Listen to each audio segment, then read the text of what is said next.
మీరు పంట నష్టమైపోయింది. ఇక ముందు నష్టం కాకుండా చూసుకోవాలి. మీరు ఇక్కడనే కూర్చొని పని చేయలేదు అని ఏమైనా తెలుస్తావా? ఇబ్బంది ఉంటుందని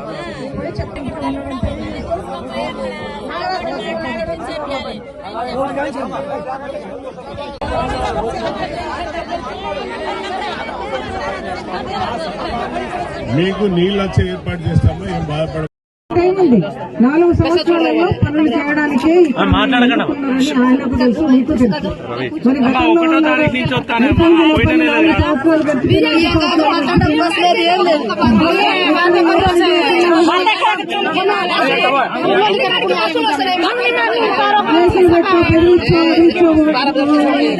మరి కూడా కలుపుకుపోయే ఇవాళ రేవంత్ రెడ్డి గారు అవేర్నెస్ కూడా కష్టపడతాను. ఎవరి కోసం ఈ రాష్ట్రంలో తప్పకూడదు.